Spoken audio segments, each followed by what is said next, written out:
सभी विद्यार्थियों का गणित के इस कक्षा में फिर से एक बार स्वागत है। सभी विद्यार्थियों से मेरा कहना है कि वीडियो को पूरा देखें, तभी कोई कन्फ्यूजन नहीं होगा और सब समझ में आएगा। तो शुरू करते हैं। पिछले क्लास में हम लोग अंकगणित के आधारभूत प्रमेय के बारे में सीख चुके हैं। किसी भी भाज्य संख्या को अभाज्य संख्या के गुना के रूप में लिख सकते हैं। जैसे 148, इसका हम लोग गुणनखंड करते जाएंगे।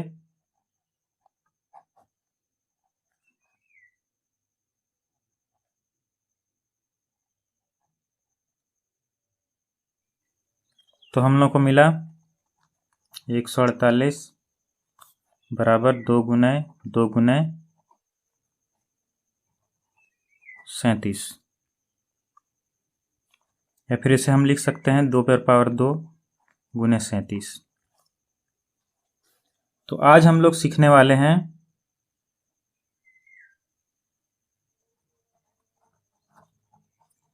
गुणनखंड वृक्ष के बारे में। तो आखिर यह गुणनखंड वृक्ष है क्या?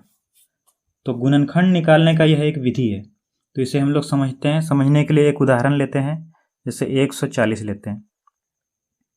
तो जिस प्रकार से वृक्ष में एक तना होता है और तना के ऊपर क्या होता है, बहुत सारा शाखा होता है और शाखा के ऊपर और छोटी छोटी शाखाएं होती हैं, उसी प्रकार से यहाँ पे भी हम लोग इसका गुणनखंड प्राप्त करेंगे, अभाज्य गुणनखंड। तो देखते हैं कैसे प्राप्त करते हैं। उसके लिए सबसे पहले हम लोग 2 शाखा की तरह बनाएंगे और यहाँ पे लिखेंगे सबसे छोटी अभाज्य संख्या जिससे इसको भाग हम लोग दे सकते हैं। तो यहाँ 2 लिखते हैं और जब हम 140 को 2 से भाग देंगे तो हम लोग का भागफल कितना बचेगा, 70। तो यहाँ पे 70 लिख देते हैं।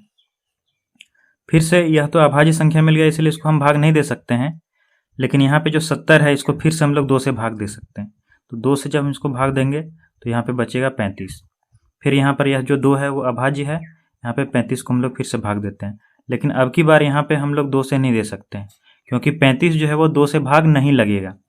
तो हम लोग को किसी दूसरी अभाज्य संख्या से भाग देना होगा। तो वह अभाज्य संख्या क्या है, वह है 5। तो हम लोग इसको 5 से भाग देते हैं। तो यहाँ पे 5 से देने पे बच कितना जाता है भागफल में, 7। तो अब हम लोगों का जो गुणनखंड है वह कंप्लीट हो गया है और इसे ही हम लोग क्या बोलेंगे, गुणनखंड वृक्ष के द्वारा गुणनखंड निकालना। तो इसीलिए अब हम लोग का आंसर क्या आ गया है, 140 बराबर 2 गुने 5 गुने 7 लिख सकते हैं। तो 2 गुने 2 गुने 5 गुने 7 लिख सकते हैं, या फिर इसी को हम लोग और छोटा करके लिख सकते हैं, 2 पर पावर 2 गुना 5 गुना 7। ठीक है, दूसरा उदाहरण लेते हैं।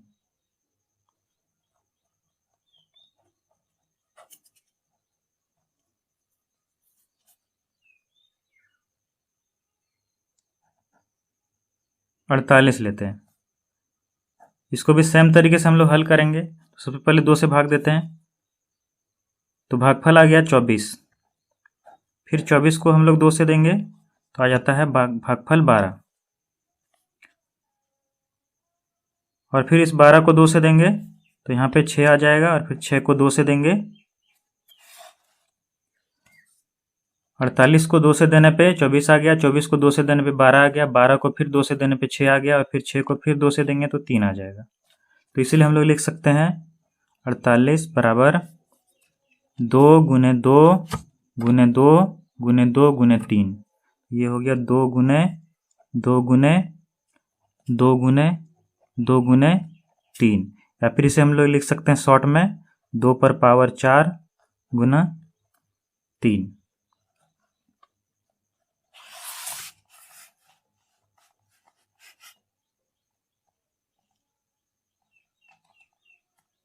तो आप लोगों के लिए एक असाइनमेंट है,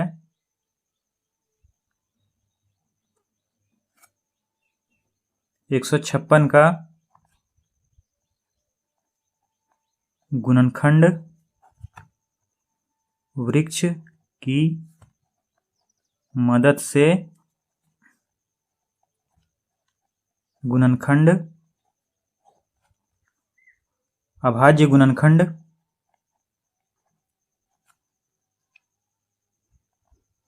ज्ञात करें। और इसका आंसर है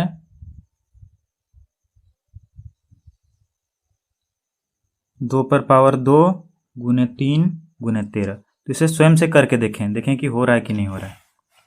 तो अब हम लोग दूसरे टॉपिक की तरफ आते हैं। दूसरा टॉपिक जो हम लोग का है वो है एक सूत्र है। तो देखते हैं यह सूत्र क्या है।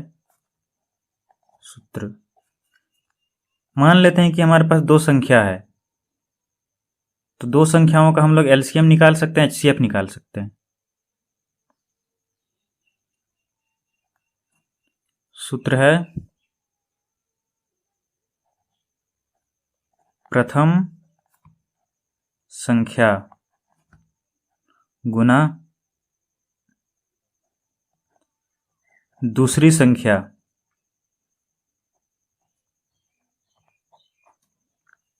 बराबर एलसीएम गुना एचसीएफ।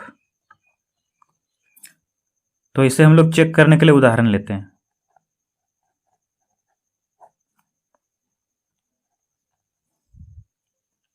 माना दो संख्याएं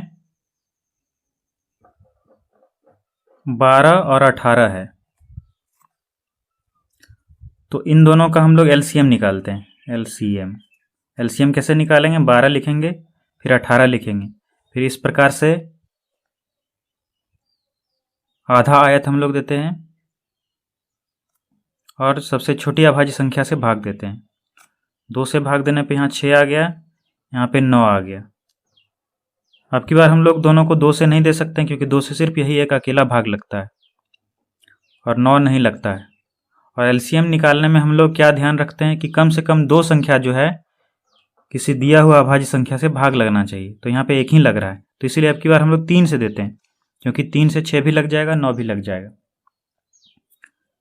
तो 3 से देने पे यहाँ आ जाता है 2 और यहाँ आ जाता है 3। तो हम लोगों का अब एलसीएम निकालना कंप्लीट हो गया है, क्योंकि इससे आगे हम लोग भागा नहीं कर सकते। तो इसीलिए एलसीएम बराबर आ गया 2 गुना 2 गुना 3 गुना 3, यानी कि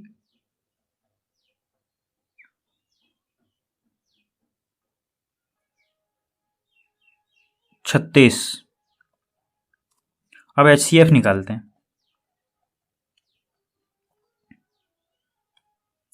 तो एचसीएफ निकालना भी हम लोग जानते हैं। हम लोग सबसे बड़ी संख्या को सबसे छोटी संख्या से भाग देते हैं।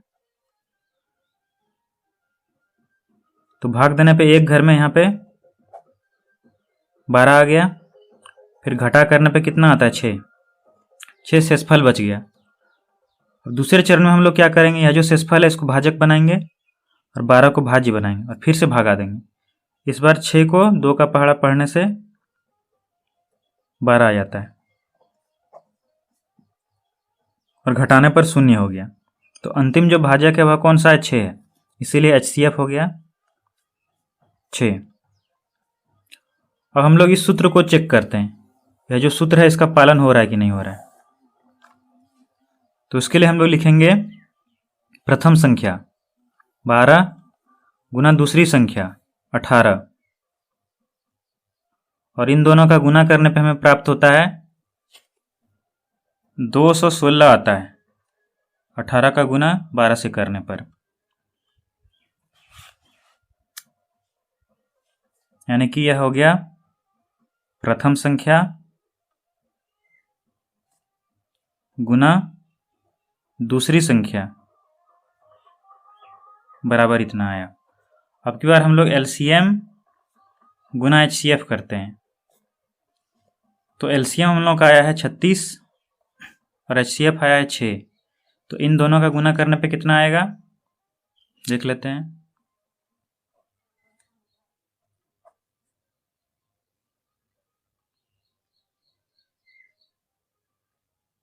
216। तो यहाँ भी हम लोग को 216 ही प्राप्त हुआ, इसलिए यहाँ पे यह जो सूत्र है वह सही है। तो इस सूत्र की मदद से हम लोग बहुत सारे प्रश्नों को हल कर सकते हैं। जैसे उदाहरण के लिए क्वेश्चन नंबर 1, यदि दो संख्याएं 12 और 18 हैं तथा HCF 6 दिया हुआ है, तो LCM ज्ञात करें।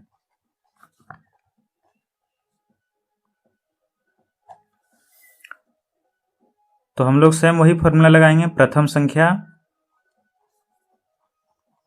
गुना दूसरी संख्या बराबर LCM गुना HCF। तो इसीलिए मान बिठाते हैं, प्रथम संख्या है 12, दूसरी संख्या 18, LCM पता नहीं है इसीलिए यहाँ पे x मान लेते हैं, और HCF जो है वो 6 है, तो इसीलिए x बराबर कितना हो जाएगा, 12 गुना 18 बटा 6, और फिर इसको भाग देते हैं हम लोग। यहाँ पे कितना आ गया, 3 आ गया, और फिर 12 का पहाड़ा 3 बार पढ़ेंगे तो कितना आएगा, 36। तो इसीलिए हम लोग को LCM कितना प्राप्त हुआ, 36। तो इससे पहले जो हम लोग प्रश्न बनाए थे उसमें हम लोगों ने देखा कि सेम चीज था।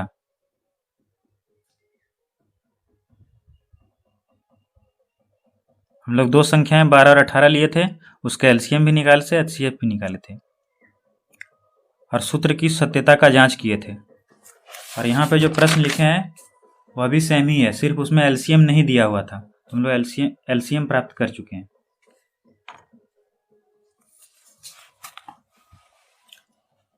अब अगला प्रश्न बनाते हैं, प्रश्न संख्या 2।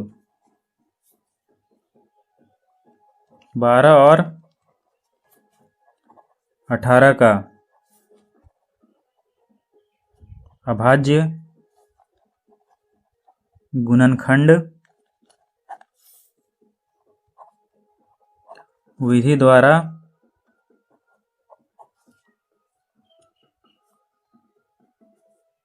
LCM और HCF ज्ञात करें।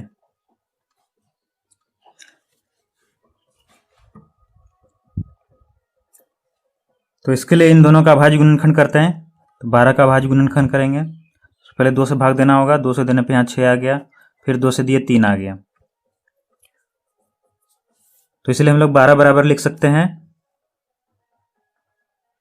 2 गुना 3, या फिर इसी को हम लोग फिर लिख सकते हैं 2 पर पावर 2 गुना 3। उसी प्रकार से हम लोग 18 को भी अभाज्य गुणनखंड निकालते हैं, 2 से देने पे 9 आ गया, फिर 3 से दिए तो 3 आ गया। ठीक है, तो इसलिए हम लोग 18 को लिखेंगे 2 गुना 3 गुने 3, जिसे हम लोग फिर लिख सकते हैं 2 गुना 3 पर पावर 2। अब हमें निकालना है LCM और HCF। तो LCM और HCF इन दोनों को निकालने के लिए हम लोग को एक जो मुख्य बिंदु है वो याद रखना होगा। LCM निकालते समय हम लोग दोनों ही संख्याओं में जो भी अभाज्य संख्याएं आए हुए हैं उन सबों को हम लोग एक एक बार पहले लिख लेते हैं।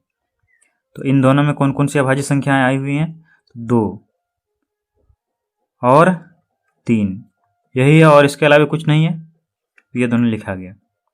अब उसके बाद हम लोग क्या करते हैं,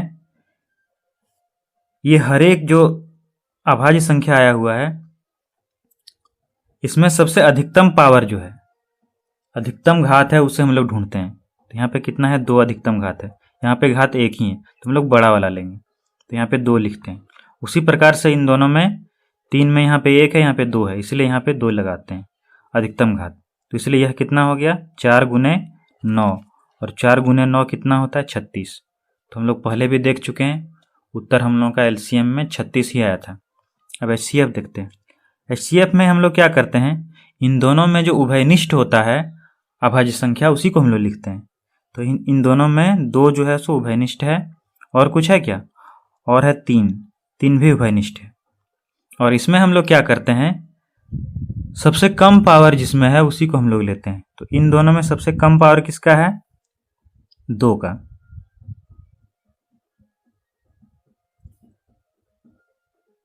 यहाँ पे 1 है, इसलिए हम लोग 2 पर पावर 1 लिख दिए। और 3 पर सबसे कम पावर कितना है? 1 है, तो इसलिए ये 3 यहाँ पे 2 पर पावर 1 2 ही हुआ, 3 पर पावर 1 भी 3 ही हुआ, तो इसलिए इन दोनों को गुना करने पे कितना आ गया? 6। तो पहले जो हम लोग का उत्तर आया था इस बार भी वही उत्तर आया है, एलसीएम में 36 और एचसीएफ में 6। तो इसी प्रकार से आगे बढ़ते रहने के लिए इस चैनल को सब्सक्राइब कर लें। नीचे लाल रंग का बटन है जिस पर सब्सक्राइब लिखा हुआ है, उसको क्लिक कर दें। धन्यवाद।